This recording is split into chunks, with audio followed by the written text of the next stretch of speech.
Something just happened that changes everything you think you know about the Middle East. And I'm not talking about a diplomatic incident. I'm not talking about a missile test or a strongly worded press release. I'm talking about the death of one of the most powerful men on the planet and the rise of a new regime determined to make America pay for it. This is not a drill. And if you think this story is just another news cycle, you are dangerously wrong. Let's go back to February 28th, 2026.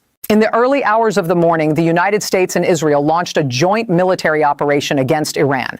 The operation was called Epic Fury by the Pentagon, Roaring Lion by the Israeli military. Hundreds of missiles, hundreds of fighter jets, approximately 500 targets struck across western and central Iran in what Israel's military described as the biggest Air Force operation in the country's history. Oil infrastructure, missile launchers, air defense systems, military compounds, and one specific compound, the most important one, in the heart of Tehran. When the smoke cleared, Iran's state media confirmed what the world could barely process. Ayatollah Ali Khamenei, 86 years old, supreme leader of the Islamic Republic of Iran since 1989, was dead. Let that sink in for a second.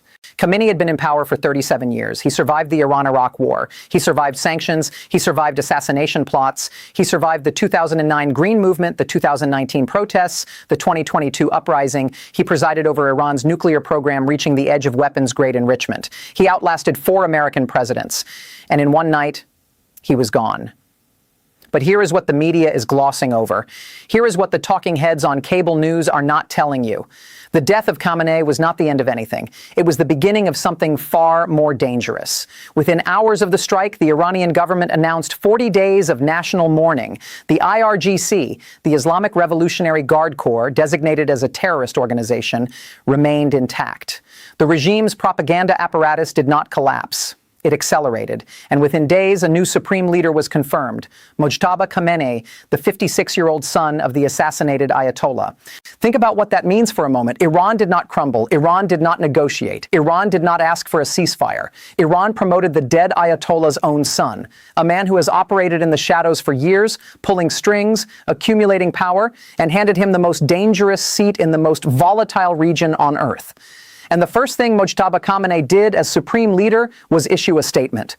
Not a diplomatic overture, not an offer of dialogue, a vow. He vowed to take vengeance. He pledged to keep the Strait of Hormuz closed. He thanked Hezbollah, the pro-Iranian militias in Iraq, and the Houthis in Yemen for their continued support. And then he said something that should have stopped every financial market in the world cold. The war against America would not stop until the blood of Iranian martyrs was answered. Now here is what the data actually shows, because data does not lie even when politicians do. The Strait of Hormuz. You need to understand this number, 20%. That is the share of the world's entire oil supply that travels through that narrow strip of water at the mouth of the Persian Gulf. 20% of all oil on the planet passes through a bottleneck that Iran now controls, or at least can disrupt at will. Iran announced in the first days of the war that it was restricting shipping through the strait. Within 48 hours, Brent crude oil prices crossed $100 a barrel. The shockwave hit energy markets across every continent. Europe, which was already struggling with energy security after the Russia-Ukraine war, was suddenly staring at a second catastrophic supply disruption. Asian economies dependent on Gulf oil went on emergency footing. The financial cost of the first 100 hours of Operation Epic Fury alone, according to the Center for Strategic and International Studies, approximately $3.7 billion, mostly unbudgeted, mostly borrowed, and that is just the first 4 days. But the economic dimension is just the beginning. What nobody is telling you about Mojtaba Khamenei is this. He is not a figurehead. He is not a transitional placeholder waiting for the regime to stabilize. He is a man who spent years accumulating real operational power behind the scenes. He had access to the IRGC's intelligence networks. He cultivated relationships with hardline clerical factions. He is, in every meaningful sense, the ideological heir of his father, without the decades of experience that tempered his father's decision-making. A younger, angrier, more desperate version of the regime, with nuclear infrastructure still partially intact, with a proxy network spanning from Lebanon to Iraq to Yemen, and with absolutely nothing left to lose. That is the combination that should keep every strategic analyst up at night. Let me give you the picture of what Iran has already done since the war began, because the Western media is underreporting the scale of it. Iran has launched strikes across 9 countries. 9. Saudi Arabia, the United Arab Emirates, Qatar, Bahrain, Kuwait, Oman, all Gulf states that host American military assets have all reported incoming missiles and drones. Jordan reported intercepting 49 drones and ballistic missiles threatening its airspace. Dubai, home to the world's busiest international airport, saw smoke rising from its port as Iranian drones hit their targets. In Austin, Texas, a shooting where the perpetrator wore an Iranian flag on his clothing is being investigated as a potential terror attack linked to the broader conflict. Hezbollah in Lebanon, thought to have been severely weakened after 2024, launched retaliatory attacks against Israel on March the 2nd, in direct response to the Ayatollah's assassination. The pro-Iranian militias in Iraq, known as the PMF, have pledged allegiance to the new supreme leader and are on a war footing, and the Houthis in Yemen, who had paused their Red Sea attacks following the Gaza ceasefire in October 2025, are back. Their fingers, in their own words, are on the trigger. The Red Sea, which carries a massive portion of global trade, is once again a war zone. This is not a contained conflict. This is a regional war that is expanding every single day. Now, let me give you the expert deconstruction that nobody on television is doing.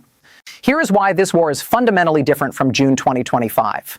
When the U.S. and Israel struck Iran's nuclear sites last June, there was a defined scope, specific targets, Natanz, Fordow, Isfahan, military facilities. Yes, it was devastating. Yes, Iran retaliated with a limited strike on the American airbase in Qatar, calibrated to send a message without triggering full escalation. And crucially, Oman was able to mediate.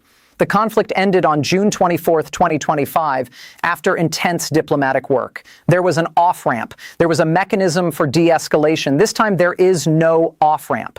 The moment the United States assassinated the supreme leader of a sovereign nation, it crossed a threshold that eliminated every diplomatic exit.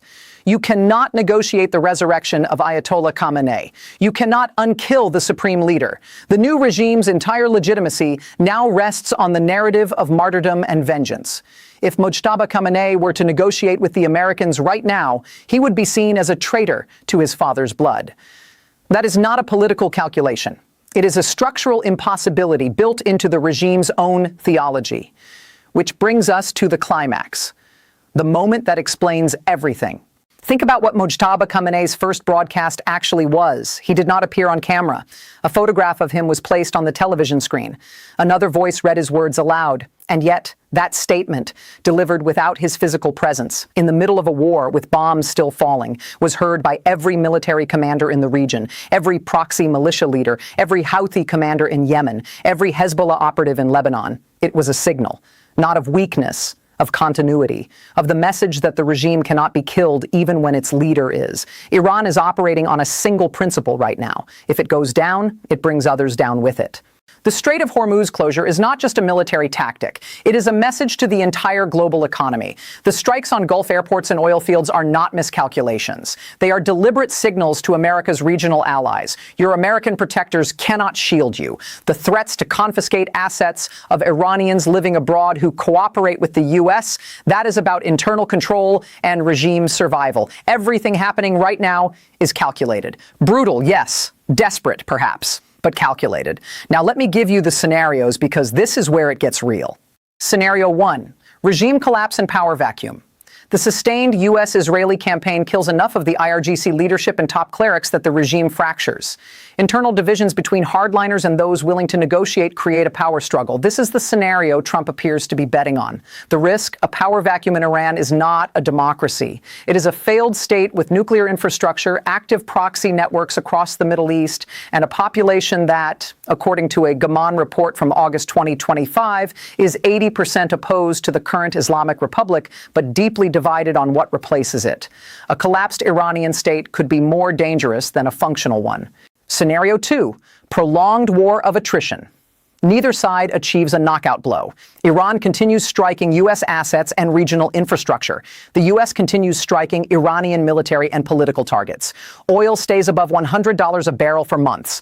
Global supply chains absorb blow after blow. The economic pain spreads from the Gulf to Europe to Asia.